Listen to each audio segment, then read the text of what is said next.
We're talking about the United Nations Day. Michele, you're the honorary chair for the state, but again, we want to emphasize that there are other honorary chairs out in the other states, in Kentucky and other places, and so we're encouraging people to go to unausa.org to see if there's an event in their community, or call the governor's office and ask if there's something going on, or people in other countries can contact their local officials to find out what they're doing. But there are literally tens of thousands of events going on around the world on October 24th, or certainly within a week, before or after. Now, you mentioned, Meron, before we get off of YPIC, and you're teaming up with other organizations to focus attention. What are some of those other organizations, and how are they being of assistance to you? Sure. In terms of partnering with other organizations, specifically focusing on the MDGs, there's not one specifically right now, but that's definitely the goal, to within the next year or so, to partner with some organizations that could provide resources and lend resources for us to work on one of those goals. And of course, there are a lot of organizations that are out there that would be interested in doing that, not only professional associations, but also the private sector. Sure. Businesses have an interest in this. I think there are more and more businesses that realize that they want to improve the state of the world, the conditions, and to raise the standard of living, and this is certainly one way to do it. So it's very important to do that. It certainly is. Michele, you've had an interesting career over the years. I mentioned that you had worked for the United States Mission to the United Nations. You have done a variety of other things. How does this tie in? How does your background and your interests tie in, or how do they tie into what you're doing as honorary UN Day chair?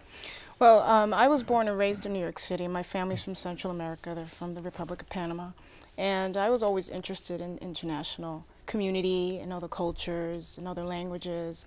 And so after living abroad for a while in Europe, I came back and I wanted to get involved with the United Nations in some way, in some form or fashion. It took about 4 years, but I really landed a great opportunity to work for a permanent mission of Andorra to the UN, and then I had the great opportunity of working for the United States State Department. And in that capacity is where I came in as protocol officer.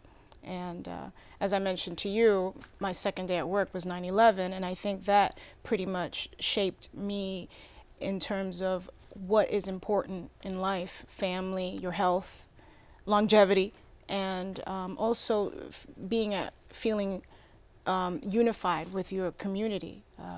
It was a very sad day, but I think it was an excellent opportunity to galvanize many individuals from different backgrounds. And I love working with the international community. It's been a great privilege, the positions I've had, and you know, this opportunity is just equally exciting. I'm really excited to be working with UNA, USA, YPIC, meeting you, Bill. Thank you. So you know, I could say to anyone, take your passion and run with it. You know, what is it that you love to do? If you don't know what the MDGs are, definitely go on the internet. But what is it that you like? Do you like to volunteer in a shelter? What do you like to do? And just pursue it. That is so very important that we all do that, and you've certainly done that. You mentioned 9/11. I don't want to digress off on that, but it was a horrific event. It affected not only people in New York, but throughout the state and around the United States and around the world to a large degree. And I remember the day after the United Nations kicked into high gear, especially the Security Council came up with 2 very strong binding resolutions, which was somewhat rare at that time, calling upon the countries of the world to participate in helping to cut off funding to the perpetrators of this act, and also to help locate them.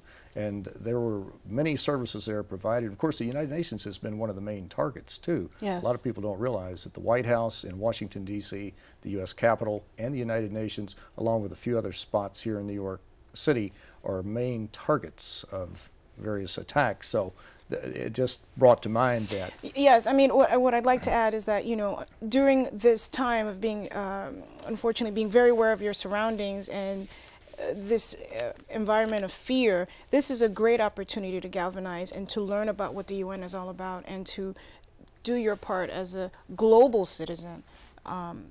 To create awareness of different cultures, of different people, and sort of bypassing that initial fear of anything that's different, and embracing differences. So it was a sad time, but I believe that it's been a great opportunity for us to unify. A lot of that's right. There's more of a cohesiveness and working together in this particular area, but you're absolutely right.